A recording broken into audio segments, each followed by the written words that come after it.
Bonjour Youssef, merci pour d'avoir accepté cette invitation. Bonjour. Voilà, moi, d'une façon générale, quand je fais des zooms comme ça, j'ai pas de préparation. Je travaille avec Ah, l'intelligence de l'instant, donc les questions que je vais te poser vont venir au fur et à mesure. Ça, c'est une première chose. Je pose le cadre dans lequel nous travaillons, c'est d'un côté ce que Israël peut apporter au monde, puisqu'il y a beaucoup de versets dans notre Torah qui parlent de lumière pour les nations, qui parlent Or la Goïm, Tikkun Olam, des choses comme ça. La première question, toi qui es donc un spécialiste du Rav Kook, Shalom, qui est faut dire. le grand rabbin, l'ancien grand rabbin d'Israël, je voudrais que tu nous... Parce que, alors, au niveau du public, ça c'est important aussi que tu le saches, on a un public mixte, c'est-à-dire des personnes qui sont en Israël, des personnes qui ne sont pas en Israël, des personnes qui sont juives et des personnes qui ne sont pas juives. Les réactions qu'on a en général dès qu'on parle d'Israël, on le connaît, hein, aujourd'hui, surtout aujourd'hui avec les histoires de la guerre, etc., et de la contre-information, mais on a aussi des réactions dans le côté du peuple d'Israël. C'est-à-dire que lorsqu'on parle de lumière pour les nations. Moi, quand j'ai organisé des colloques à ce niveau-là, j'avais souvent une réaction, pas beaucoup, mais souvent, une réaction on dit, bon, mais occupe-toi de notre peuple plutôt que d'occuper des autres. Et puis regarde ce qui se passe avec le monde. Et j'ai eu dernièrement, et pas longtemps même par rapport à ta présentation, une certaine réaction de dire, bon, c'est quoi ce truc-là, etc., quoi. Alors, ce qui est important, c'est que, au niveau de l'enseignement, du message qu'on veut faire passer, c'est que d'un côté, la plupart des personnes qui nous connaissent savent que la Bible parle de toute façon d'Israël et parle de l'enseignement qu'Israël doit apporter, du choix, je dirais même, qui a été fait pour qu'Israël soit un porteur de sens pour l'ensemble de l'humanité. Ceux qui sont contre nous, bon, rien à dire, c'est même pas la peine de discuter là-dessus. Par contre, les personnes qui sont juives n'ont pas tellement l'habitude d'aborder ce sujet. Alors, ce qui m'intéresse, comme tu es quand même un spécialiste du grand rabbin d'Israël, j'aimerais bien voir ta posture et ce que tu peux nous apporter au niveau des enseignements du Rav Kook sur ce domaine-là. Très bien. Ce que je propose, si ça vous plaît, c'est qu'on voit les textes à la source. Et évidemment, on va pas tout lire parce que c'est trop long, mais on va goûter, ça et là, quelques lignes du Rav Kook qui traitent de ce sujet. Alors, regardez. J'ai appelé ça Israël, lève kol havaya. Le peuple d'Israël est le cœur de l'existence entière. Donc, évidemment, il dit amour envers tout ce qui existe. Alors, on va pas tout lire parce que c'est très très long. Je vais lire quelques phrases assez significatives. D'abord, pour comprendre ce qu'est le peuple d'Israël, avant d'être des Juifs sur terre, nous sommes d'abord avant tout une entité spirituelle qui s'appelle Knesset Israël. Alors, le Rav dit la chose suivante. Knesset Israël est un petit Havaya Kula, et le concentré de toute l'existence. Mais dans ce concentré spirituel, où il se trouve, il n'est pas dans les cieux, ou Baolam Hazeh Mishpat Hamtzitzou Bama Israélite. Il se trouve être incarné dans la nation d'Israël, aussi bien dans sa matérialité que dans sa spiritualité. Et donc, tout ce qui arrive dans le monde précède un événement d'abord au sein du peuple d'Israël. Tout comme, si on considère, comme le dit le Zohar, le peuple d'Israël comme le cerveau de l'organisme universel, et bien tout mouvement, par exemple quand je lève mon bras, a précédé à cela un mouvement dans le cerveau.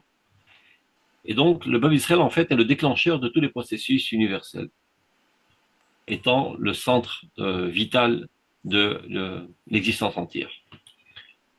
Euh, Maintenant, qu'est-ce que ce peuple recherche? Si on fait une lignée qui traverse l'histoire entière, on a été calomnié, persécuté, etc. Mais qu'est-ce qu'on veut au juste? Il dit la chose suivante, le Rav.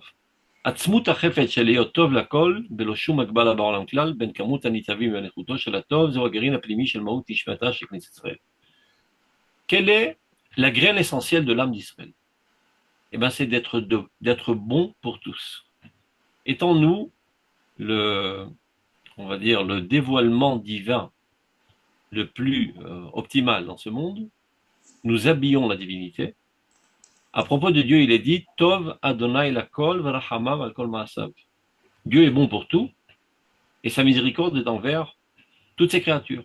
Donc nous, qui sommes son dévoilement le plus optimal, nous aussi, nous sommes bons pour tous et nous recherchons le bien de tous. C'est pas toujours compris par tout le monde, et ben on est prêt à subir toutes les souffrances s'il le faut, et on ne lâchera pas le morceau, comme on dit, pour amener l'humanité entière à son bonheur. Je lis vite parce qu'on n'a pas le temps. Euh, à nous, j'ai choisi quelques piscotes. Qui sommes-nous? Knesset Israël. Le centre de notre vie est la finalité morale du monde. Nous sommes conscients du fait que se trouve en nous cette vocation. Donc nous sommes certains que par notre propre vie, nous contribuons à la réalisation de cet idéal moral, c'est-à-dire d'amener l'humanité entière à ce bien-être de moralité dans lequel il y aura plus de mal, il y aura plus de guerre, il y aura plus de toutes choses de choses négatives. Il dit là que si un moment dans l'histoire on avait perdu espoir de réussir cette entreprise, on aurait fini d'exister. Ce qui nous a maintenus dans l'histoire, c'est cet amour de cette vocation morale. Et donc on était prêt à souffrir tous les martyrs, étant tellement amoureux de cette vocation. Ça veut dire que on a passé des moments dans l'histoire où ça aurait été beaucoup plus facile d'arrêter de vivre. Quand tu vis à Auschwitz, tu n'as pas tellement envie de vivre. Eh bien, c'est facile d'arrêter de vivre, même si on ne te rentre pas au four. Tu n'as qu'à courir vers les frises de barbelés, on te mitraille dans le dos et le calvaire est terminé. Qu'est-ce qui a donné la force de vivre, la volonté de vivre? C'est cette certitude qu'en fin de compte, on arrivera à établir le bien dans le monde. Et il s'avère qu'on est encore plus amoureux de cette vocation que de notre propre vie. Parce que si ça ne dépendait que de nous, parfois, la vie est tellement dure que c'est plus facile d'arrêter de vivre. Mais nous sommes tellement amoureux de cette vocation, encore plus que notre instinct de vie personnelle. C'est ça ce qui nous a permis de vivre et de continuer à vivre envers et contre tout. Maintenant, on arrive à ce que Ellie a publié dans la pub pour comprendre c'est quoi l'amour d'Israël. Parce que c'est important ce que tu as dit, Ellie, parce que très souvent, malheureusement, et surtout des religieux, et parfois malheureusement même des rabbins, sont racistes, n'aiment pas l'égoïsme. Et ben, ces gens-là n'ont rien compris c'est quoi Ahavat Israël. Regardez comment le Rav Kook définit l'amour d'Israël, d'abord. Ahavat Israël, itolada me'emuna be'ora Elohim shel Israël. L'amour d'Israël est une conséquence de la foi au fait que la divinité se trouve dans notre âme. Et cette divinité est un caractère intrinsèque qui nous pourrait s'en déconnecter. En d'autres termes, l'amour du peuple d'Israël n'est autre que l'amour de Dieu. Pourquoi on aime les Juifs? Pas parce qu'ils sont sympas, pas parce que c'est nos potes, pas parce qu'on a eu un itinéraire historique en commun, ça n'a aucun rapport avec Israël. Nous sommes amoureux du peuple d'Israël, car la divinité se trouve être dans le peuple d'Israël de manière bien plus importante que dans toutes les autres créatures. De ce fait, et là je saute au point essentiel, regardez ce qu'il dit là. Ahavat Israël mechayevet ahavat kol adam.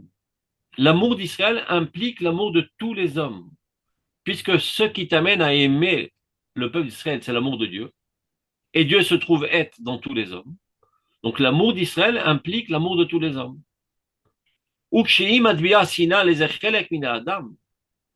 Si par un malheur, ton amour d'Israël t'amènerait à une haine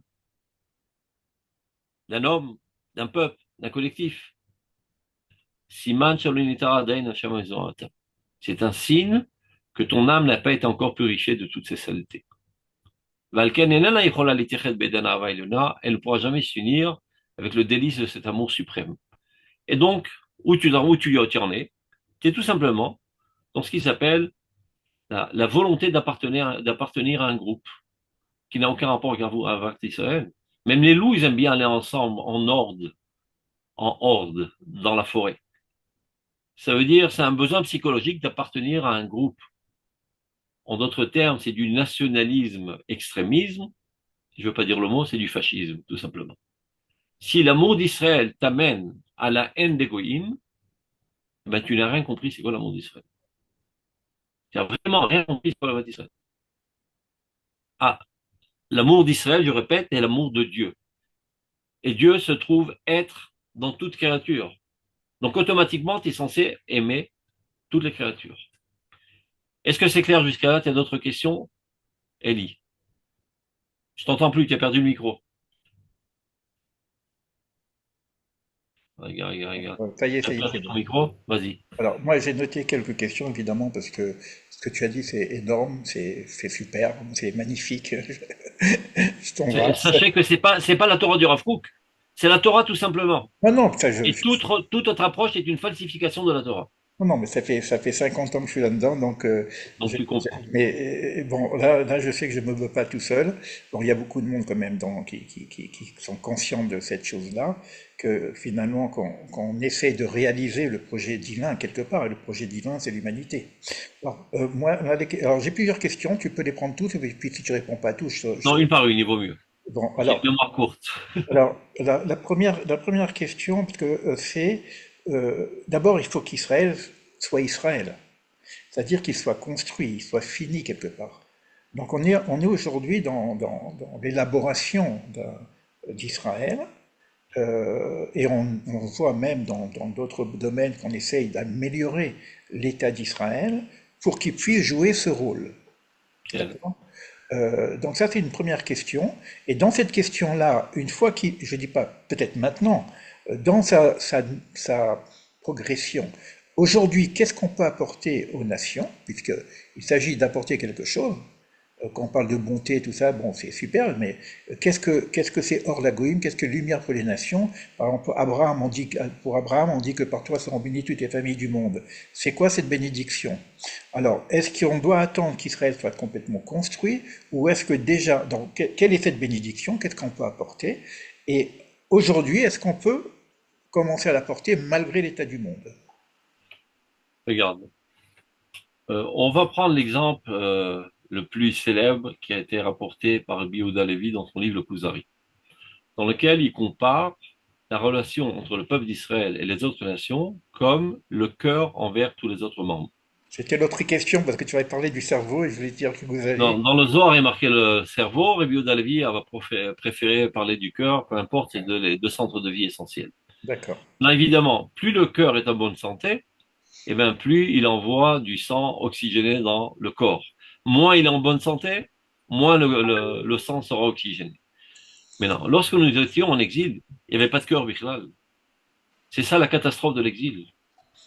C'est que d'abord, avant tout, l'âme collective du peuple israélien est remontée au ciel. Donc, en d'autres termes, on est mort. Et c'est pas le pire. Le corps qui reste a été effrité en petites miettes au niveau de cellules et éparpillé aux quatre coins du monde. Donc la Shekhina ne se trouve plus dans ce monde. Elle est remontée au ciel. La Shekhina, c'est un synonyme de Knesset Israël, qui est un synonyme de l'âme collective nationale du peuple d'Israël. Et donc la situation de l'humanité va de mal en pire. Elle se dégrade et elle est en train de rouler vers l'abîme. Voilà que le peuple d'Israël, petit à petit, revient sur sa terre, ce qui est en fait une réunification de toutes ces cellules qui reconstituent ce cœur. Dès que ce cœur commence à se reconstituer, ça commence à envoyer de l'oxygène dans tout l'organisme universel. On est témoin d'une bonification de l'humanité, c'est-à-dire d'une prise de conscience de responsabilité collective. Ce qui n'était pas le cas pendant des centaines d'années où les guerres étaient infernales et cruelles, sans aucun ordre, etc. Donc ça a commencé à mettre de l'ordre. Ça veut dire certains groupes comme l'Amérique qui s'est réunie, les États-Unis, l'URSS et dernièrement la CE, etc. On peut avoir les SDN, après l'ONU. Il y a quand même un groupe maintenant qui comprend la responsabilité de l'univers. Et ceci n'est pas un fait du hasard. C'est du fait que le cœur a été reconstitué et l'âme réapparaît dans le peuple Israël, comme on dit tous les jours dans la Tfila. Mekabet nitcham Israël, marzir shrenato letzion. À partir du moment où les exilés retournent en Eretz Israël, la Shekhinah réatterrit dans ce monde et réincarne le peuple d'Israël et donc revivifie on va dire l'organisme universel. Donc ça porte déjà de manière naturelle une bonification de l'humanité. Maintenant, lorsqu'on parle de bénédiction d'Abraham Avinu, c'est pas qu'il récite des textes. La bénédiction se fait par notre vie. Je préfère traduire une bonification qu'une bénédiction. Le fait même que la société Israël est en train de se constituer, de s'assainir, automatiquement, ça a une influence sur l'humanité. Ça, c'est un. Mais non, nous aussi, on doit agir, parce que nous sommes libres d'agir ou de moins agir. Eh ben, on voit déjà les premières prémices. Ça veut dire, là, au niveau scientifique, il n'y a rien à dire. On apporte un apport extraordinaire à l'humanité entière, etc. Évidemment. Mais non, il y a une pisca là qui rejoint ce que tu voulais dire. C'est-à-dire comment arriver à avoir une porte ouverte entre nous et les nations. Regardez cette pisca qui est vraiment extraordinaire. Regardez ce qu'il dit le Rav.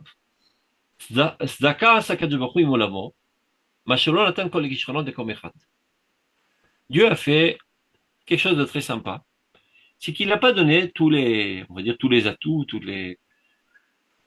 comment on dit ça, Kishronot, les atouts, si vous voulez, dans tout endroit, ni dans un homme, ni dans un peuple, ni dans une terre, Oui, le ni monde dans n'est pas une fini. génération d'ailleurs. Le monde n'est pas fini, quoi. Voilà, les affinités. Ils sont dispersés un petit peu partout.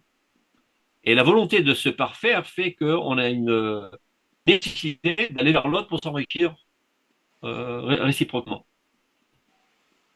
Et ben, même le peuple d'Israël, Dieu a fait en sorte qu'il ait des failles. Il y a des choses où le peuple d'Israël n'est pas au top.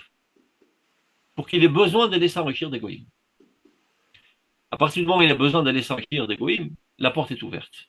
Mais si la porte est ouverte, elle peut être ouverte dans les deux sens. Mais là, le Rav, il met quand même une limite.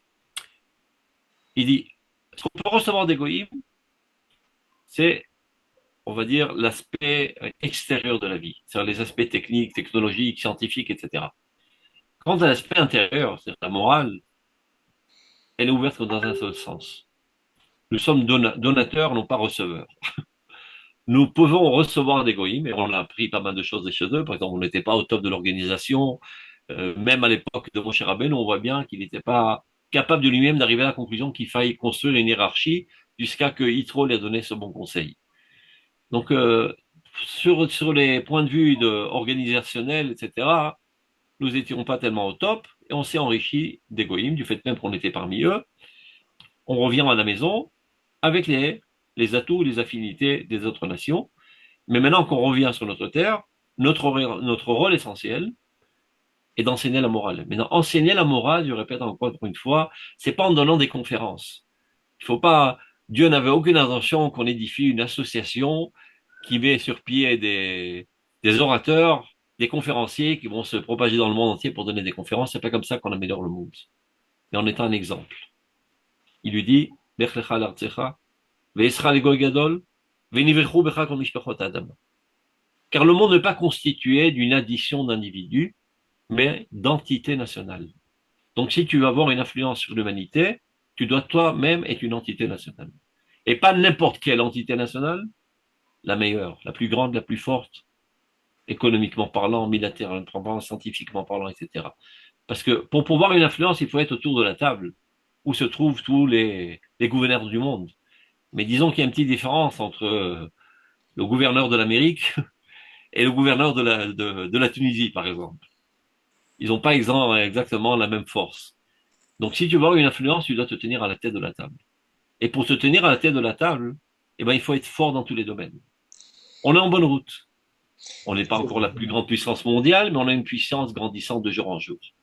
Et il y a un intérêt extraordinaire de l'humanité entière, que ce soit ceux qui nous aiment ou ceux qui nous haïssent. Tous les yeux du monde sont braqués aujourd'hui sur l'État d'Israël. Donc, on est déjà sur le podium.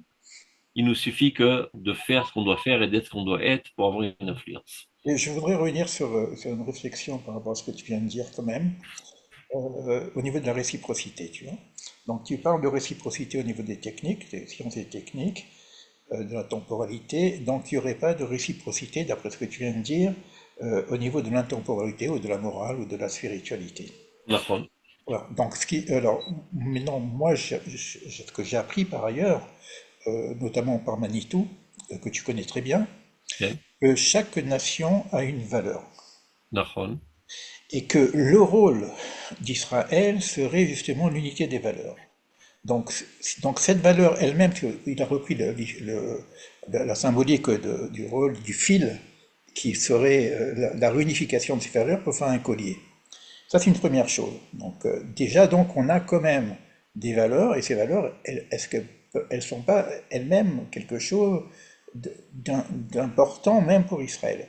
Et un autre élément, ce qui est toujours dans nos enseignements, si on nous demande est-ce qu'il y a de la sagesse dans les nations, on va dire oui. נכון, Si on nous demande est-ce qu'il y a de la Torah dans les nations, on va dire non, parce que la Torah est très נכון. spécifique. Alors, Bah, tu as répondu à ta première question. bah, pas vraiment, parce que la sagesse, parce que quand tu parles des valeurs technologiques, moi je dis qu'il y a les valeurs de sagesse, et là il y a de la réciprocité, נכון. et il y חוכמה a des בגויים valeurs. תאמין.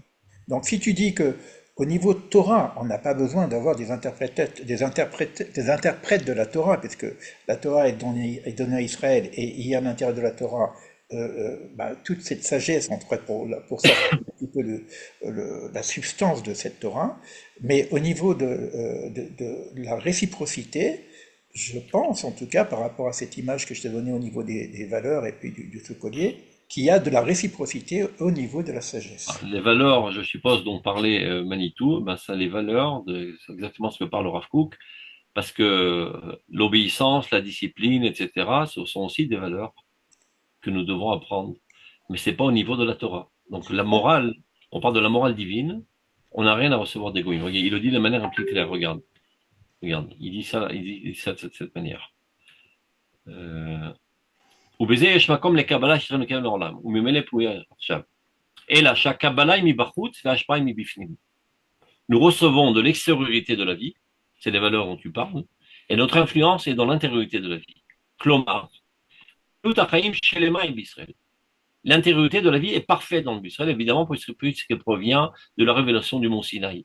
On ne peut pas être plus moral que Dieu. Donc la morale provient de Dieu, et nous avons intégré toute la morale absolue de Dieu.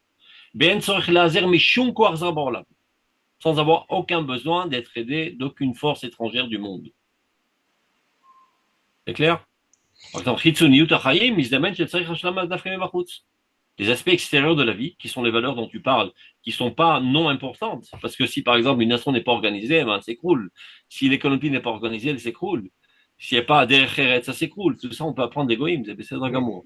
tu touches un point important parce que tu as parlé du RRL. C'est là peut-être que tu vas pouvoir expliquer quelque chose. Il y a une formule dans les Perkavot qui est ambiguë d'ailleurs, Ein derech eretz, ein Torah. Si on n'a pas ce derech eretz, cette נכון, humanité, ce savoir-vivre, cette humanité, je ne peux pas prétendre la Torah si je ne suis pas déjà un homme. Ein derech eretz, ein Torah. Ça, c'est une première chose. Donc, on a bien une valeur derech eretz universelle. נכון, Mais il y a écrit ensuite la même Mishnah. Ein Torah, ein derech eretz.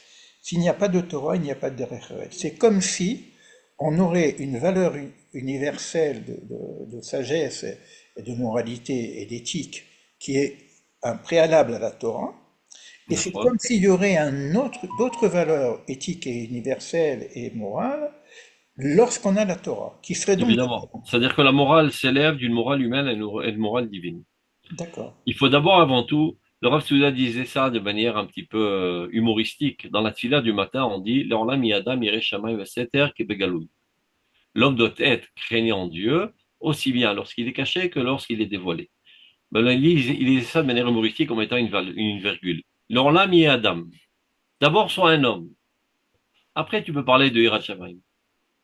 D'accord. On est bien. D'abord et avant tout, tu dois intégrer en toi la moralité universelle, élémentaire. Et Ça donc s'appelle des Reret. on a cette Sur réflexion. ça, tu construis un nouvel étage qui s'appelle la Torah. Une fois que tu as la Torah, eh ben, cette moralité universelle, tu la hausses à une moralité divine. אז אם אין תורה, אין דרך ארץ, והוא דרך ארץ אחר מאשר הדרך ארץ הקודם. Alors, je vais te reposer la question d'une autre façon. comme il y a un préalable à la Torah, on devrait avoir aussi un enseignement préalable pour être cet humain capable de recevoir cette Torah. Un travail, C'est la raison pour laquelle on a attendu 2000 ans avant de recevoir la Torah.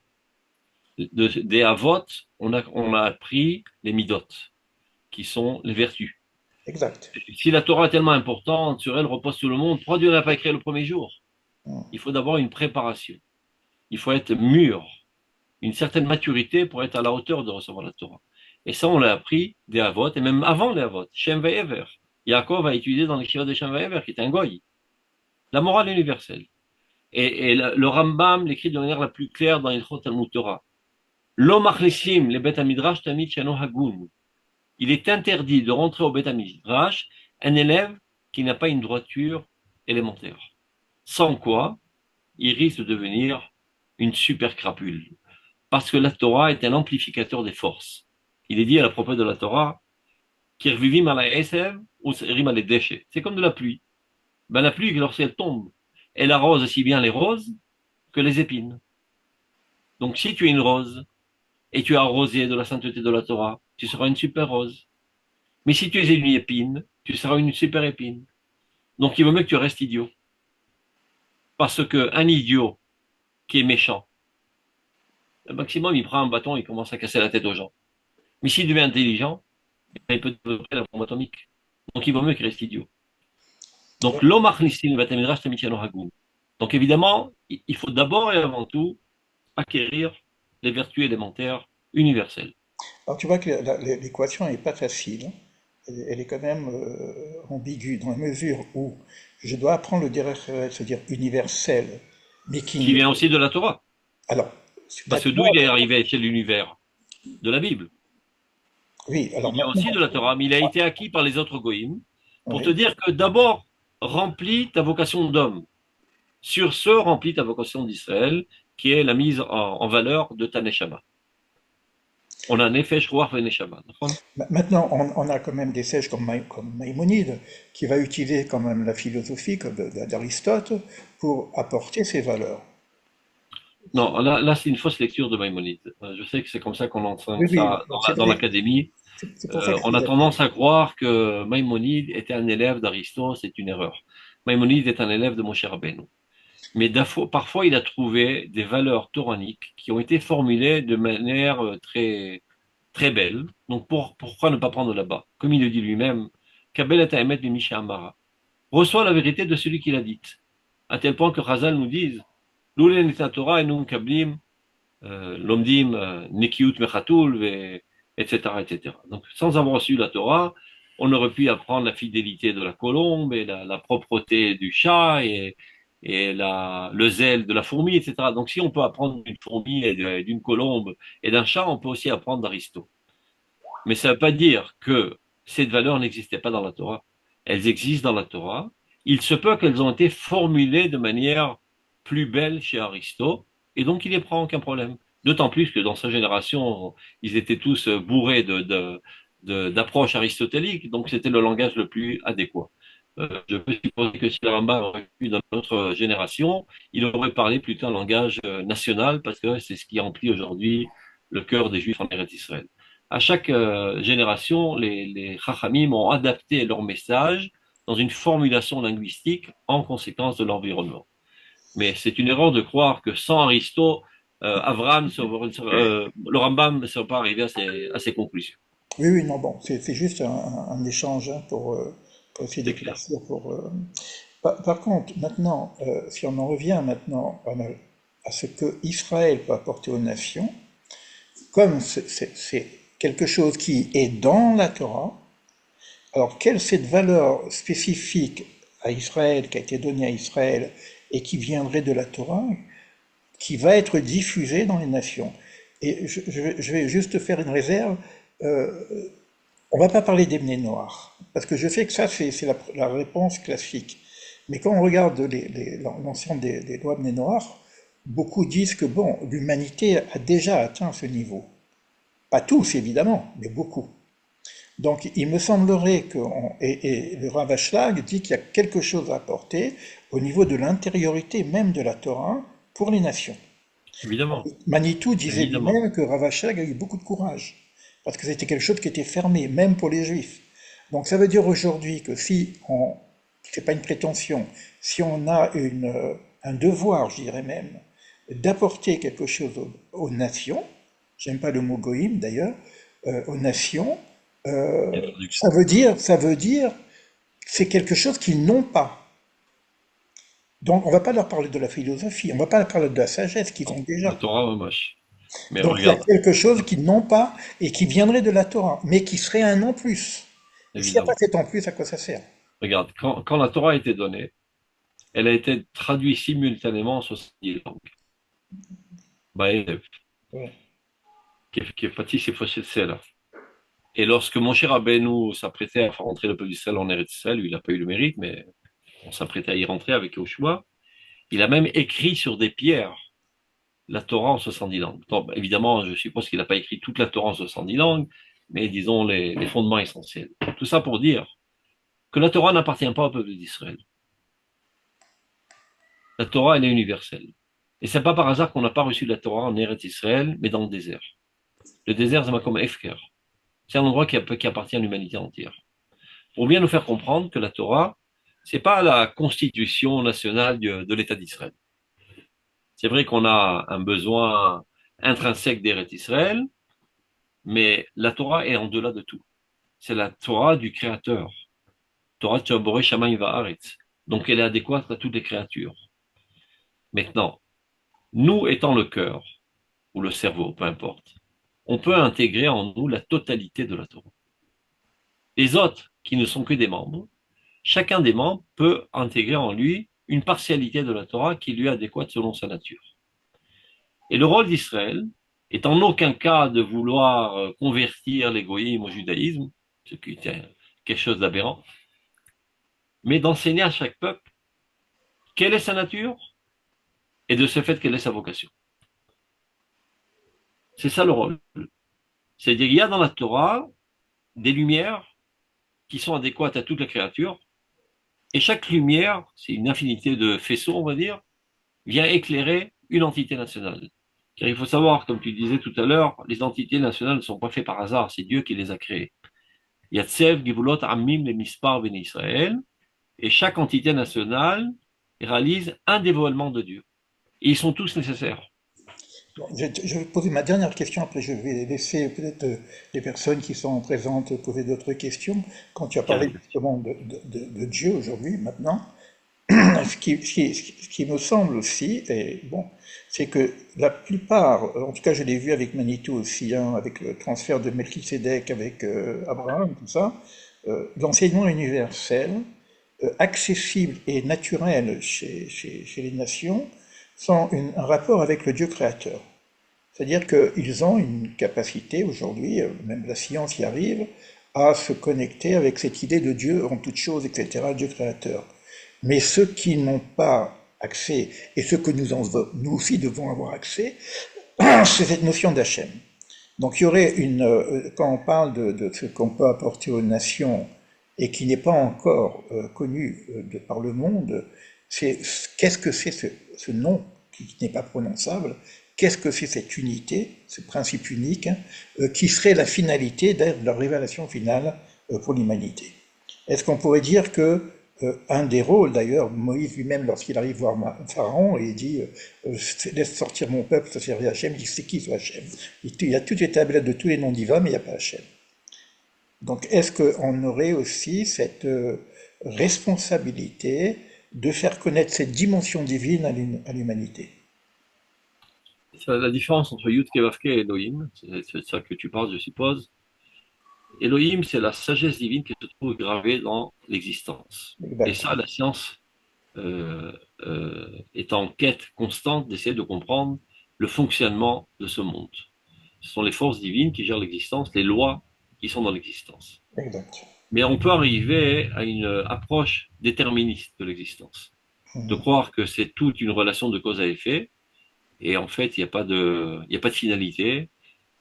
Et ben, Yudke Vavke, ça va nous enseigner qu'il y a une personne, une entité avec une volonté qui a créé tout cela, et avec une volonté d'une finalité morale. Donc il y a deux manières de lire aussi bien l'existence que l'histoire, etc. On peut avoir une approche de relation de cause à effet, qui évidemment est juste, mais une approche encore plus haute, Isha Moussarit. C'est-à-dire qu'il y a de la morale et que le système de relation de cause à effet est un outil aux mains de la morale. Ça veut dire, je donne un exemple. Le temps est arrivé que la Shekhinah réapparaisse dans ce monde. Elle en aura le bol d'être au ciel, et elle en aura le bol d'être en exil. Le temps est arrivé qu'elle arrive en Eretz Israël. Comment le faire? Il faut ramener les Juifs en Eretz Israël. Mais comment les ramener en Eretz Israël? Eh ben, on va faire d'abord et avant tout la Révolution française. Égalité des droits. Égalité des droits à l'échelle individuelle. Petit à petit, on en vient à comprendre l'égalité des droits à l'échelle des entités nationales. Et l'antisémitisme. Et la guerre mondiale, qui remet tout en question. Prise de conscience de l'humanité. Quelle gaffe nous avons fait? Que peut-on faire pour y remédier? Alors peut-être on va ramener Israël sur sa terre. Mais dans tout cet engrenage historique, on peut le lire d'une certaine manière, de dire, regarde, concours de coïncidence, et heureusement qu'il y a eu la guerre ça, heureusement qu'il y a eu ceci, son cours ne serait pas arrivé à l'édification de l'État d'Israël. Ou bien on peut lire l'histoire à l'envers. Le but, l'édification de l'État d'Israël. Dériver toutes les causes qu'on a mentionnées précédemment. Donc la lecture de la Torah nous apprend à avoir une approche morale de l'existence, de l'histoire, de la science, du corps humain, peu importe, de tout ce qui existe. Il y a une vocation et une finalité morale. Et pour ce faire, ça déclenche tout le processus de la relation de cause à effet. C'est comme ça que ça marche. Yudke Vavke, c'est ça que ça relate. Et ça, on doit l'enseigner à l'humanité. Parce qu'à partir du moment où tu dis tout le monde n'est qu'une relation de cause à effet, donc en fait, il n'y a pas de libre arbitre, et donc il n'y a pas de responsabilité morale. Et plus encore, tu n'existes même pas. Tu crois que tu veux. C'est toutes sortes d'enchaînements de causes qui t'ont mené à vouloir. Je sais pas, tu as soif parce qu'il te manque de liquide. Il te manque de liquide parce que tu as couru et tu étais sous le soleil, etc., etc. Tu crois être amoureux, comme si qu'il y avait une entité qui veut une entité. C'est tout un processus de cellules qui fait en sorte d'une attirance sexuelle ou tout ce que tu as envie, qui t'a emmené à t'accrocher à cette femme et toi à ce monsieur. Mais non, dis-le à Fouque. Il y a quelque chose d'extraordinaire. Il y a une énigme dans toute cette histoire. Parce que, si je lis de cette manière l'existence, finalement, je rentre dans une angoisse très profonde. Quand, en fait, je n'existe pas. Tout est déterminisme. Il n'y a pas de moi. Je pense savoir que j'ai un moi. Moi, le crâne que j'avais un moi, en fait, il n'y a pas de moi. Tout est une relation de cause à effet. Mais il se dit, mais c'est intéressant ça. Mais qui est en angoisse? Selon l'approche scientifique déconnectée de toute Emouna Vachem, qui font sur la relation de cause à effet. Donc, en fait, il n'y a pas de moi, il n'y a rien. Mais pourtant, tu ressens une angoisse. Ce qui prouve qu'il y a un moi. Donc, cette sensation, cette travailla d'angoisse, lorsque je développe devant toi cette approche scientifique, prouve par A plus B que le moi existe. Et à partir du moment où il y a un moi, ce moi, il faut savoir qui est-il. Anivaou chez Anna, ce moi, ce n'est autre que la continuité de la divinité qui est en moi. Zeyutke Vavke. Et ça, on doit l'enseigner à l'humanité, et ça pourrait changer toute l'histoire humaine. Je te Les gens vont remercie. comprendre qu'il y a une morale, qu'ils ont une responsabilité, et qu'il y a des réactions de la morale dans ce monde. D'accord. Rien n'est aveugle, rien n'est hasardeux. Ce qui régit toute l'existence, c'est la loi morale, qui est pas moins exacte que toute loi scientifique autre. Elle est plus profonde. Et c'est elle qui déclenche. Mais non, ceux qui sont hyper religieux maladifs mettent de côté l'approche scientifique. Ils disent non, c'est des explications bidons. Ceux qui sont hyper matérialistes mettent de côté l'approche morale. Et les deux ont tort. C'est l'une dans l'autre. L'approche morale est l'âme de l'approche scientifique. On ne peut concevoir de vivre dans ce monde de manière normale sans reposer sur deux pieds essentiels. Un pied, c'est la science, un pied, c'est la émouna. La science nous apprend exactement Chochmat Hashem, les lois divines qui ont été intégrées dans l'existence. La Torah nous en prend, est un Moussar Eloki, la morale divine, la vocation de ce monde. Il y a une lignée historique dans ce monde. C'est pas un fait du hasard tout ce qui est en train de se passer. Tout est dirigé par le Khou, c'est-à-dire le but est déterminé par avance et de là dérivent toutes les causes qui vont amener à ce but. Donc c'est ça ce qu'on doit enseigner quand tu dis enseigner Yudke Vavke, c'est pas qu'on va crier dans tous les micros Allahu Akbar ou bien Alléluia à la chrétienne. Mais C'est je vais clair? pas, je vais pas reposer des questions sur les réponses, hein. Je pensais Non. à Mais l'aspect. on peut peut-être permettre aux gens de poser des questions si ça serait bien. Moi, je pensais un petit peu à l'aspect métaphysique, mais on y reviendra certainement. Alors, j'ai une question là pour l'instant sur WhatsApp. C'est Tsipora qui pose la question, existe-t-il une base dans la Torah à la hiérarchie des races, idéologie de X, je sais pas, et de la première moitié du Xe siècle? Donc, une base idéologique une hiérarchie de la Torah utilisée notamment pour justifier l'expansion coloniale des États européens. C'est une question. Et l'autre question, un juif peut-il être raciste envers un noir ou envers un arabe? Ben, je crois qu'on a déjà assez répondu à cette question. Évidemment qu'il n'y a pas de racisme dans le peuple d'Israël. On est différent et on est supérieur. Il ne faut pas avoir honte de le dire. Aujourd'hui, c'est pas, ça passe pas tellement les écrans. En quoi on est différent? Eh bien, tous sont différents de tous. L'oreille est différente de l'œil et l'œil est différent du nez. Donc, de dire qu'on est différent, on est rien dit. Alors, quelle est la différence qui nous rend différents de toutes les autres? C'est qu'on est la centralité. Ça veut dire, je reprends l'exemple du cœur. Une oreille de moins, eh ben, le corps n'est pas parfait, mais il continue de vivre. Mais un corps de moins, il n'y a plus de corps. Mais non, le cœur, il ne vit pas pour lui. Il est au service de tous les membres. Mais non, quand on se pose la question, qui est pour qui dans cette histoire? Est-ce que le cerveau est pour les membres ou les membres sont au service du cerveau? Parce que le cerveau, il est plein sympa de se tenir en haut de la tour et de réfléchir calmement, d'être alimenté par l'oxygène des poumons et par le sang du foie, etc. Eh ben, il ne va pas arriver très loin. Donc, on peut dire que tous les membres sont là au service du cerveau. Oui, mais le cerveau, c'est lui qui donne tous les ordres pour le bon fonctionnement de l'organisme. Donc, lui aussi, il est au service de tout le monde. Alors, qui est au service de qui? Nous sommes tous au service de la même chose, du dévoilement de la vie. Donc, quand on parle maintenant au niveau du macro, tous les membres sont nécessaires. Comme dans le corps, il n'y a aucun membre qui est superflu. Et nous sommes tous au service du dévoilement de Dieu dans ce monde. Et donc, nous aimons toutes les créatures. On ne peut pas envisager que le cerveau puisse haïr l'orteil ou le pouce, ou bien le poumon ou le foie. Et s'il agit de la sorte, eh ben, il n'est pas normal. Si déjà, regarde, si la question était posée, parce que peut-être j'ai pas été assez clair, je veux lire encore quelques lignes du Rav Kook pour bien faire comprendre et rentrer dans le crâne des gens que sans l'amour d'Égoïm, on est déconnecté de Dieu. Regarde, je vais lire quelques lignes seulement. D'abord, la première chose, il dit dans Midot et c'est un livre très important. Ahavat tzriya mela belev hakol.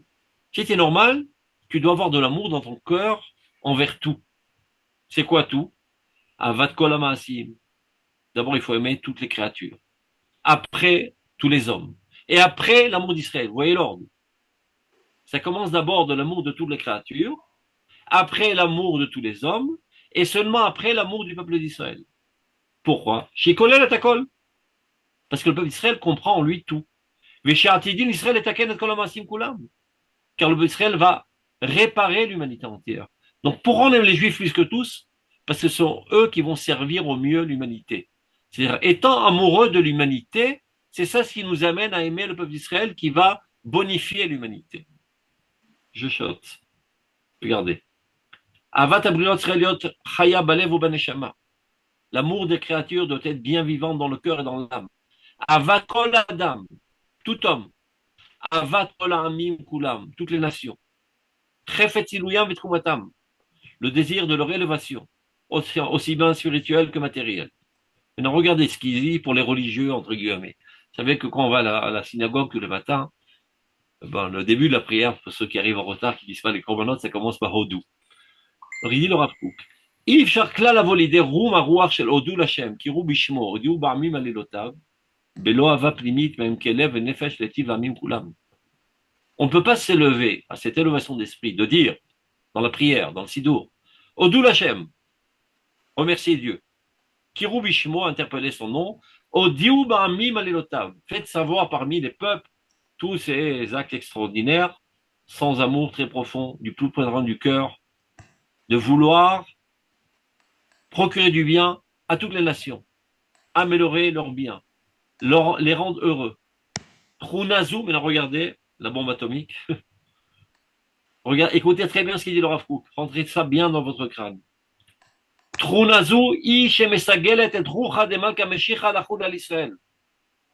C'est le seul moyen d'apporter le Messie. Tous les juifs racistes empêchent la venue du Messie. Parce qu'est-ce qu'il va nous faire, ce Messie?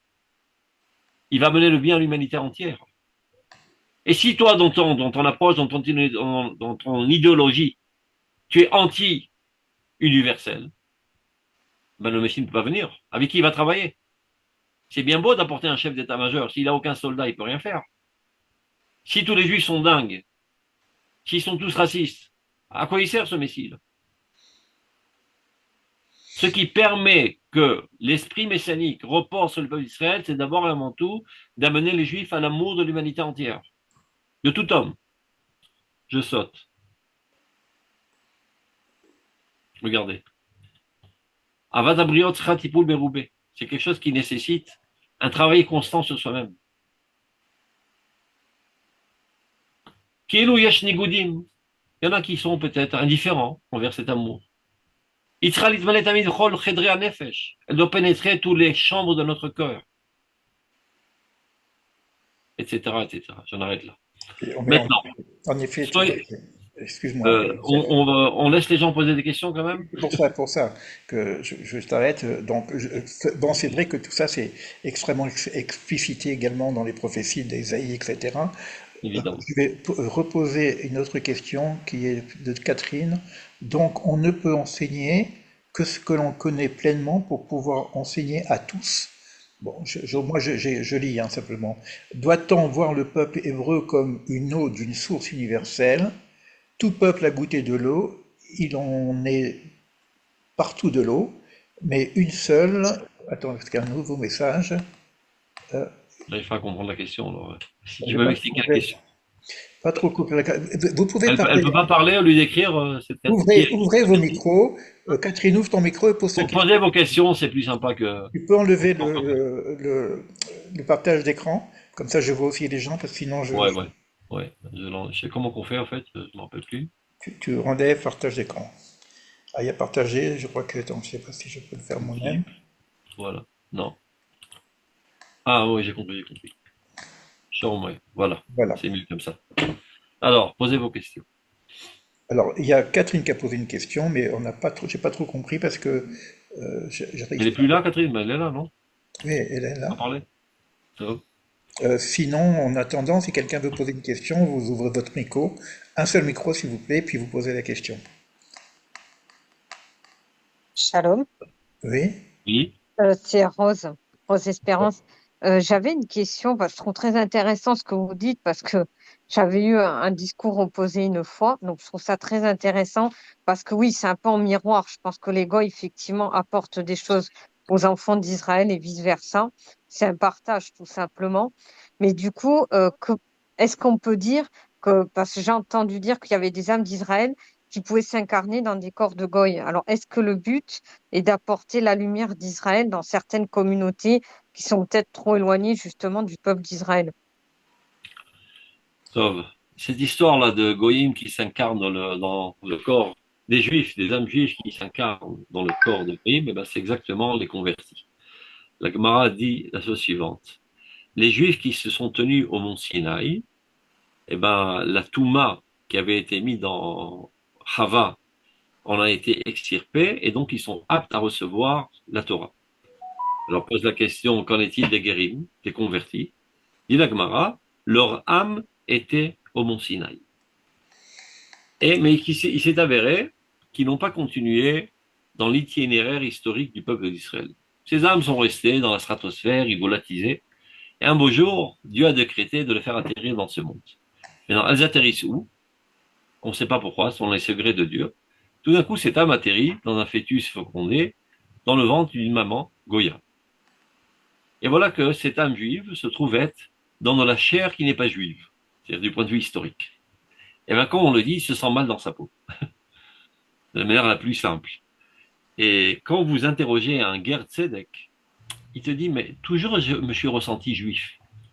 Et une volonté très forte de rejoindre le peuple d'Israël. Bon, des fois, ça peut être de manière grandiose, et il tombe amoureux de l'État d'Israël, il vient ici en tant que volontaire et il se convertit. Et des fois, il peut être amoureux d'une partie du peuple d'Israël, il tombe amoureux d'une fille juive. Alors ils disent, ah, il est tombé amoureux d'une fille juive, alors c'est pas sincère. C'est pas évident. Il y a pas mal de filles dans ce monde. C'est pas par hasard qu'il est tombé amoureux d'Afrique d'une fille juive. Probablement qu'il a une affinité avec le peuple d'Israël et il a trouvé en elle cette beauté qu'il recherchait. Il se peut que oui, il se peut que non, mais pas automatiquement. Celui qui tombe amoureux d'une fille juive, on va dire que c'est une arnaque, en fait, c'est pas un vrai guerre. C'est tout simplement, il est en quête du peuple d'Israël, il veut retourner vers son peuple. Donc, c'est ça ce que ça veut dire. Ça ne veut pas dire on doit aller chez les goïms et leur enseigner le judaïsme, parce que peut-être que ça, là, il y a des âmes perdues parmi eux. Bien que sachez-le que Shlomo Karlibar, le chanteur célèbre, euh, parfois c'est comme ça qu'il ramenait les Juifs au bercail. Vous savez qu'il y a des Juifs qui ont été camouflés pendant la Shoah et qu'on a camouflés parfois dans des églises. Donc ils ont grandi, si c'est des filles ou des garçons, ils ont grandi parfois dans des couvents, etc. Ils rentraient, ils commençaient à jouer de la guitare et des chansons juives, et de temps en temps, il y avait quelques filles qui commençaient à leur moyer. Ils disent, celle-là, elle est juive. Mais c'était des âmes juives et de maman et de papa juifs, c'est pas des âmes qui ont atterri. Donc, une autre question? Peut-être vous voulez parler un peu plus d'actualité, parce que tout ce qu'on a dit, c'est bien beau. Alors les gens, ils vont dire, alors les gens de Gaza, il faut les embrasser. Alors, c'était une des questions que moi j'avais posées, c'est que bon, dans cet amour universel, de bonté, etc., il y a quand même dans la Torah elle-même hein, des guerres, des choses comme ça, et on a quand même un problème avec Amalek. Alors, Forcément, Amalek, est-ce qu'on a cet amour universel jusqu'à justement les tortionnaires ou jusqu'à ce qu'on appelle Amalek? regarde. Il faut toujours retourner à l'exemple de Rabbi Yehuda Halevi. C'est le seul machal que j'ai rencontré dans ma vie qui marche parfaitement avec le Nimshal sous tous ses aspects.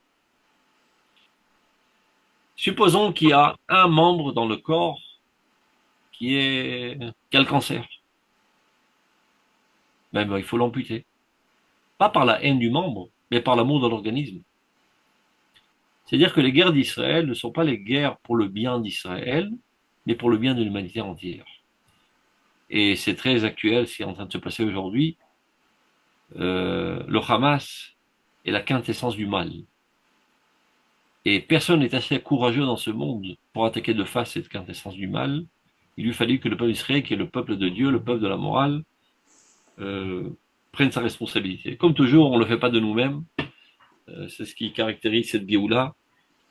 C'est que Dieu nous fout un coup de pied au derrière pour nous faire avancer, très souvent. Donc on nous a attaqués, on est obligé de riposter.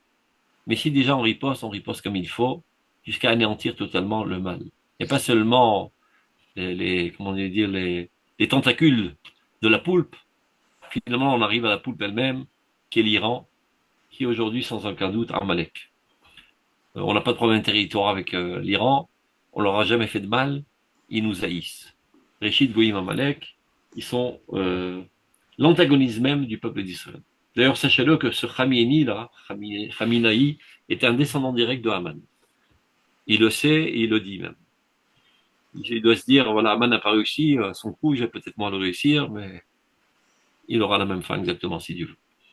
J'allais Donc dire, finalement, j'allais dire, est-ce euh, un hasard que, hein, est-ce un hasard, bon, tu vas me répondre que c'est pas un hasard évidemment, est-ce qu'un hasard que c'est le mot Hamas qui est écrit dans la Torah pour dire qu'il faut arrêter parce que Eloé trop de Hamas, violence dans la Torah, c'est le Hamas qui amène peut-être le concours de déluge. circonstances, peu importe. Bon, Non, sachez que le Rav Kook, il en parle dans Enaya, il dit que c'est comme ça que ça aura lieu. À la fin des temps, parce que les gens comprennent très souvent que l'armée d'Israël, telle qu'elle s'appelle, Tzva Hagana l'Israël, l'armée de défense du peuple d'Israël.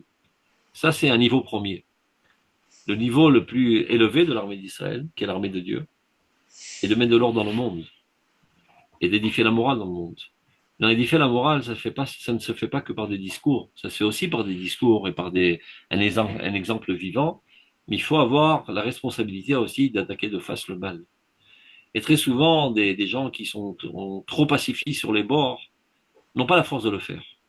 Le peuple d'Israël est capable de vivre cette complexité, d'être empli d'amour envers toutes les créatures, et quand il le faut, agir en toute force. Euh, Par exemple, je ne sais pas si vous vous rappelez dans l'histoire où Shmuel avait demandé d'exterminer Amalek de l'époque, et Shaoul n'a pas fait ça totalement, et finalement il a laissé aussi le roi vivant. Bon, Shmuel c'était un prophète, donc pour être prophète, il faut être quelqu'un de très délicat, très bon cœur, et très spirituel, et tout ce que vous voulez, le top du top de la moralité, de la bonté de cœur, etc. Il s'approche vers Melech Agag, le roi d'Agag, et l'autre, il se dit, bon, certainement, il va me faire un discours de morale.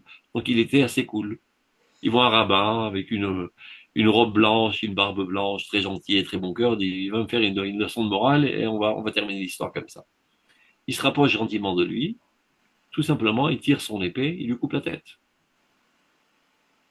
Shmuel, David Ameller, qui était quelqu'un de doux, de douillet, de bon cœur, d'amoureux fou de Dieu, qui écrit des poèmes d'amour à Dieu. Et bien, le même David Ameller était un vaillant guerrier. D'Israzal, on l'appelait Adinoï Aetzni. Adinoï, la sur Adinout, quelqu'un de très délicat. Si par mégarde il a écrasé une fourmi, il se sent mal, et à quoi s'en évanouir, d'avoir mettre fin à une vie. Et ce même David Ameller, c'était le chef d'état-major des armées d'Israël. Et un jour, il fait un compte. Aujourd'hui, j'ai mis à mort 800 ennemis. Dommage. J'aurais fait 1000, ça aurait fait chiffre rond. C'est pas parce qu'il est amoureux de la mise à mort de Shalom. C'est parce qu'il est amoureux de la vie. Il y a certaines existences qui sont nocives à l'organisme universel. Eh ben, il faut être kovesh et titzro. C'est-à-dire kovesh et titzro, c'est pas seulement yetzerara. Des fois, tu as trop bon cœur et tu n'oses pas agir avec force. Et c'est le péché mignon du peuple d'Israël, et on voit que très souvent, malheureusement, nos soldats tombent à cause de ça. C'est parce qu'on fait attention à ne pas trop toucher à ceux qu'on considère comme des innocents, etc. Et malheureusement, nos soldats tombent. Mais en fin de compte, grosso modo, cette guerre, on l'a fait à merveille. Toutes les nations du monde nous observent, même ceux qui nous haïssent, ils observent avec quel perfectionnisme on est en train de faire ça. Petit à petit, on est en train d'éradiquer totalement le Hamas avec un minimum de victimes, entre guillemets, d'innocents. Dans toutes les autres guerres, il y a beaucoup plus d'innocents qui meurent que de soldats. Chez nous, c'est 1 sur 4, un truc comme ça. C'est vrai que c'est un sujet très très très délicat, même en Israël même, hein, puisqu'il y a quand même beaucoup de divisions en Israël sur ce sujet même, hein. On va prendre une dernière question. Regarde, avant que tu termines, je vais montrer qu'il y a quand même quelque chose dans le prophète que tu as cité précédemment. Regarde.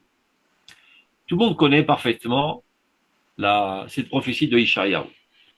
Je ne dis pas tout, je dis que la fin que tout le monde connaît, qui mission Torah. Après, il est marqué comme ça.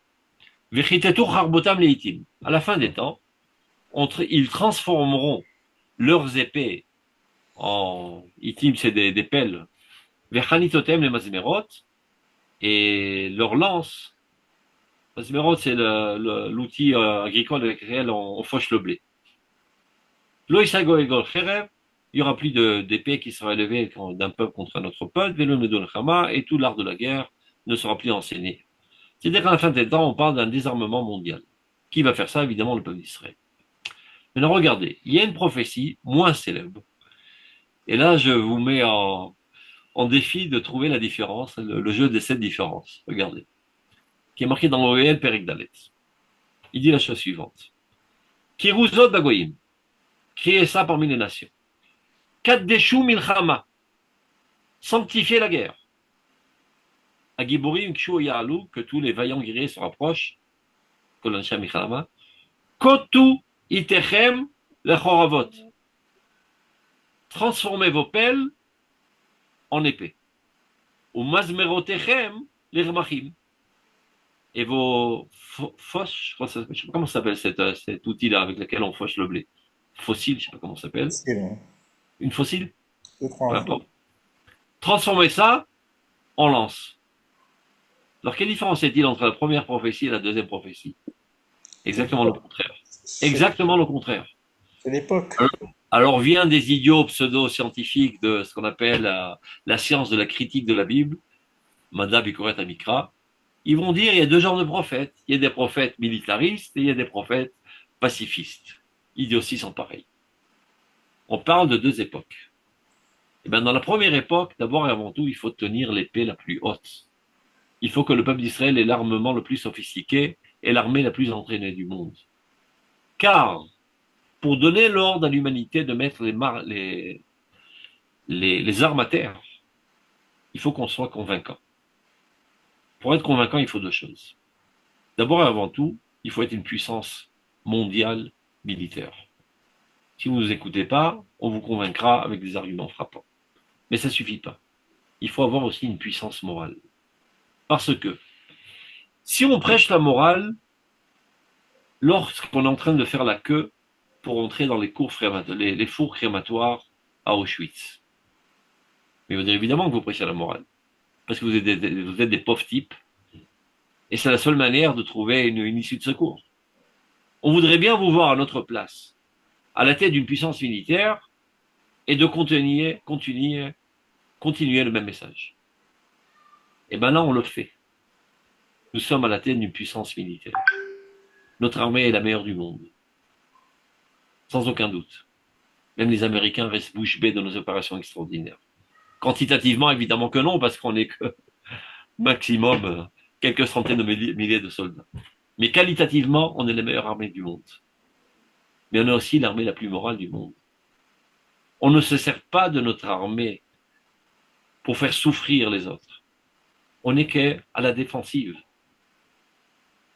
Mais ça, c'est un premier stade de l'armée d'Israël. Le deuxième stade, c'est de mettre de l'ordre dans le monde. Le Messie, quand il viendra, il va pas faire des discours dans les synagogues. Le Messie n'est pas un rabbin. C'est un roi. C'est-à-dire, c'est une personnalité politique. Évidemment, pour être à la tête du peuple saint, il doit être quelqu'un de très saint, à la hauteur de ce peuple. Donc, un très grand Talmid Chacham, aussi grand que Moshe Rabbeinu. Mais c'est pas son caractère essentiel. Son caractère essentiel, c'est une personnalité politique qui se tient à la tête d'une nation. Et il est dit dans toutes les sources que le Messie fera des guerres. Parce qu'il ne faut pas rêver qu'on va arriver au désarmement mondial en faisant des discours moraux. Seulement. Aussi, mais pas seulement. Il y a des crapus dans ce monde qui ne comprennent que le langage de la violence. Et donc, bien qu'on n'aime pas le faire, eh bien, parfois, Yaakov se déguise en Esav. Ce n'est qu'un déguisement, peut-être. Mais si déjà on se déguise parfaitement et on le fait au mieux.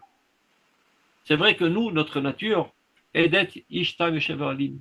Nous, on aime penser, rêver, faire des poèmes d'amour de Dieu. C'est notre nature. Mais qu'on n'a pas le choix, on a affaire à des bêtes féroces. On ne va pas faire des discours de morale à des bêtes féroces. Il faut parler leur langage.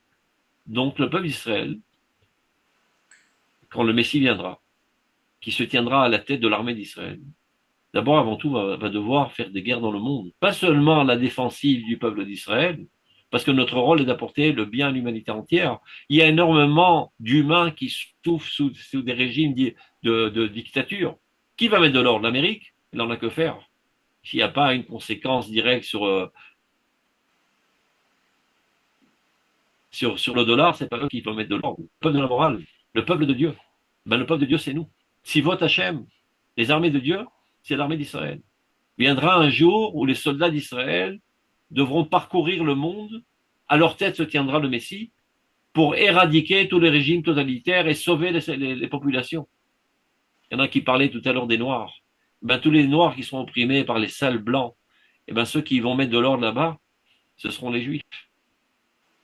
Évidemment. Donc c'est de ça que parlent les prophéties. D'abord, il y a la prophétie de Yoël, on doit transformer n'importe quel instrument en instrument de guerre. C'est ce qui était au fait au début de la guerre de l'indépendance. On n'avait pas d'armement, on s'est très bien débrouillé quand même. Et après seulement qu'on sera la plus grande puissance mondiale, militaire, économique, etc., on pourra donner l'ordre à l'humanité entière de mettre les armes à terre pour deux raisons. D'abord parce qu'on est convaincant du point de vue moral. Voilà, on se tient, nous, à la tête d'une puissance mondiale militaire et on s'en sert pas pour opprimer les faibles, mais au contraire pour sauver les faibles. Deuxièmement, si vous ne nous écoutez pas, eh ben, on vous convaincra avec des arguments frappants. C'est de ça que parlent les deux prophéties. Donc, question? Je ne sais pas s'il y a encore des questions, mais parce que le temps là. Donc, Moi, j'aurais quand même peut-être une dernière question, puisqu'on a parlé de la construction d'Israël qui n'est pas terminée pour pouvoir vraiment jouer son rôle. Et je pense que après, ça serait certainement un rôle donc plutôt spirituel et moral à un certain niveau différent de ce qu'on connaît. Qu'est-ce qui manque aujourd'hui à Israël pour se construire? Pourquoi autant de divisions? Pourquoi autant de... euh, c'est-à-dire, là c'est OK, on dit des prophéties, etc. Mais on voit bien qu'Israël a cette problématique aussi au cœur même de son existence. Je ne parle pas de le rapport avec les nations, je ne parle pas des ennemis, je ne parle pas de la guerre. Je parle qu'est-ce qui manque à Israël au niveau de sa propre construction. d'abord, il ne faut pas être prisonnier des médias. Ça veut dire, le fait que les médias n'arrêtent pas de nous bourrer le crâne de division, ça ne veut pas dire qu'il y a des divisions dans le peuple. Je veux dire quelque chose qui va te paraître peut-être surprenant. Il n'y a jamais eu dans toute l'histoire d'Israël autant d'Avat Israël. Nous avons été chassés d'Eretz Israël à cause de la haine gratuite. Bientôt Tisha B'Av, la destruction du temple, la destruction de l'État d'Israël de l'époque. Et nous est arrivée cette catastrophe historique à cause de la haine gratuite, c'est-à-dire de l'incompréhension de notre unité nationale, de l'indifférence de l'individu envers le collectif. Donc on a été exilés. Et pourquoi Dieu nous a exilés? C'est un remède, c'est l'hôpital. Quand tu es dans ton trou perdu et que les goïms viennent t'assassiner et que personne vient à ton secours, tu comprendras que tu n'es pas dans une situation normale, parce que les autres, un pour tous et tous pour un. On touche au chevet d'un Français, c'est toute l'armée française qui vient à son secours. On égorge un juif, personne ne viendra à son secours. 2000 ans d'exil et de souffrance et de pogrom ont été un remède effectif qui nous a emmené finalement à cette prise de conscience que nous sommes dignes de nous aimer. Il y a environ 100 ans, on est arrivé à cette échouva, d'aimer le peuple d'Israël. Que les individus juifs ont commencé à comprendre que nous sommes un peuple et nous sommes dignes de nous aimer. Et donc, on monte en Eretz Israël et on combat pour le bien de la nation à Vatam. C'est l'amour gratuit.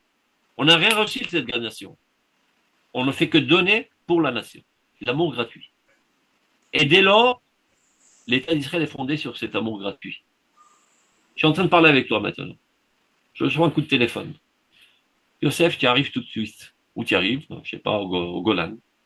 Tu es mobilisé. Ça monnaie. Alors je dis au Mfaked, qu'est-ce qu'on reçoit là-bas? Des gaufrettes et des bonbons? Eh ben non, des balles et des obus. Il n'y a pas un autre menu? Non, c'est tout ce qu'il y a. Et je viens, en étant conscient que je peux laisser ma femme veuve et mes enfants orphelins, sans me poser la question une demi-seconde. Et tous les individus qui vivent en Eretz Israël aujourd'hui ont tout ça derrière la tête comme une idée constante. Qu'à tout moment venu, ils sont prêts à donner leur vie pour Klal Israël. C'est un niveau de sainteté que nous n'avons pas eu depuis l'époque de Shlomo HaMelech. Donc on a totalement guéri de Sinatrinam. Dieu est le Rofé Kolbasar Mafilasot, c'est le docteur qui guérit tout le monde. Donc il nous a envoyé à l'hôpital pour guérir de cette maladie. S'il nous ramène aujourd'hui en Israël, c'est qu'il évalue qu'on a guéri de cette maladie. Donc on est empli d'amour. Mais non, c'est tout à fait naturel qu'il y ait des frictions. Parce que toi, tu viens d'Algérie, et lui du Maroc, et l'autre de l'Amérique, et l'autre de la Finlande, et l'autre de l'Australie, et chacun ses conceptions, chacun sa manière de voir les choses. Donc il y a des frictions. Mais non, si ce n'est cet amour atomique qu'il y avait entre nous, dans le background, il y a bien longtemps qu'il y aurait eu une guerre civile ici. Imagine, fais une expérience, prends une île, et tu apportes un Américain, un Français, un Marocain, un Tunisien, et un Égyptien et un Belge. Après 3 secondes, ils vont se mitrailler les uns les autres. Le fait qu'on se mitraille pas les uns les autres, c'est parce qu'on a un amour fou. Le fait qu'on s'engueule, qu'on s'escarmouche de temps à autre, je ne vais pas légitimiser, mais c'est compréhensible. Ça prend du temps de coordonner toutes ces forces, d'en faire une seule harmonie. Ça prend du temps. Et donc, il n'y a pas de scission, c'est un mensonge. Et ceux qui disent qu'il y a des scissions, c'est pour créer la scission. Et ces gens-là sont des ennemis d'Israël, il faut savoir. Car quel est le pilier sur lequel repose l'État d'Israël? Quelle est la puissance d'Israël? C'est ni son armement, ni son économie. C'est l'amour. Je vais donner un exemple et par là, je vais terminer. Regardez. Il y a une maison, une famille. Dans une famille, il y a papa, maman, des enfants, des petits-enfants, etc. Ça court dans tous les sens, on fait des courses, on cuisine, etc. C'est toute une usine, une entreprise, une famille, emplie d'énergie qui court dans tous les sens. Sur quoi tout ce mouvement repose? Sur l'amour entre papa et maman. Qu'est-ce qui arrive quand il commence à avoir une usure, l'usure de l'amour romantique, et qu'on commence à penser peut-être divorcer? Ben, le frigidaire se déglingue, ben, qu'il reste déglingué. La peinture commence à s'effriter, ben, qu'elle s'effrite. La table devient bancale, ben, qu'elle reste bancale. De toute façon, on comparaissait ici pour longtemps. Et après, Chazvé Shalom, il divorce. Et on éteint la lumière, et la maison se vide, et les enfants sont dispersés, et la famille est disloquée. Donc, sur quoi était fondée toute cette énergie extraordinaire? Sur l'amour. Et l'amour, c'est concret? Non, c'est abstrait. Tu peux me donner 1 kilo d'amour? Tu peux sentir l'amour? Tu peux voir l'amour? Totalement abstrait. L'empire extraordinaire, la puissance mondiale extraordinaire grandissante aujourd'hui, montante, qui est l'État d'Israël, repose sur l'amour d'Israël, l'amour des Juifs envers le peuple. Donc, quel est l'ennemi juré du peuple d'Israël? Le plus dangereux, c'est ni le Hezbollah, ni l'Iran, ni le Hamas, ni les crétins de Jordanie, ni les crétins d'Égypte, ni les Houthis qui dansent la danse thémanie. C'est ceux qui foutent la scission au sein du peuple d'Israël. Ceux-là, il faut les bâillonner, les faire taire de suite. Ils peuvent foutre tout en l'air en 1 seconde. Ça nous a mis 2000 ans pour arriver à cet amour. 2000 ans de souffrance par le dernier coup de massue qu'est la Shoah. Et on y est arrivé au prochain. Je te remercie. Donc Écoute, l'amour, il est très très fort. Et ne pas croire aux médias. Il y je a te- des petits fous, des troublemakers. Il faut les remettre en place. 90% de la nation est totalement saine. Dans ton immeuble, il y a un gaucho, et un droito, et un religieux, et un non religieux. Et vous êtes très sympas les uns envers les autres. Et quand tu vas dans un mariage, vous mangez tous du houmous ensemble, un thémani, un ashkenazi, un sfaradi, un droite, un religieux, un non-droite. On est tous copains. Et pareil au travail, et ne parlons pas à l'armée d'Israël, qui est la carrière la plus fraîche de l'amour d'Israël. je te Tous les soldats remercie. sont prêts à donner leur vie pour tout le peuple d'Israël. En tout cas, je te remercie. Tu as commencé par l'amour et tu termines par l'amour. Donc, c'est une bonne conclusion, même Faites si l'amour, pas la guerre, disons. au milieu, c'est un problème. Donc, en tout cas, j'en profite puisque tu parles de l'amour, que la semaine prochaine, mais ce ne sera pas lundi, ce sera dimanche, dans la mesure où lundi, ça va être la veille de Tisha B'Av. Je vais avoir le docteur Gilles,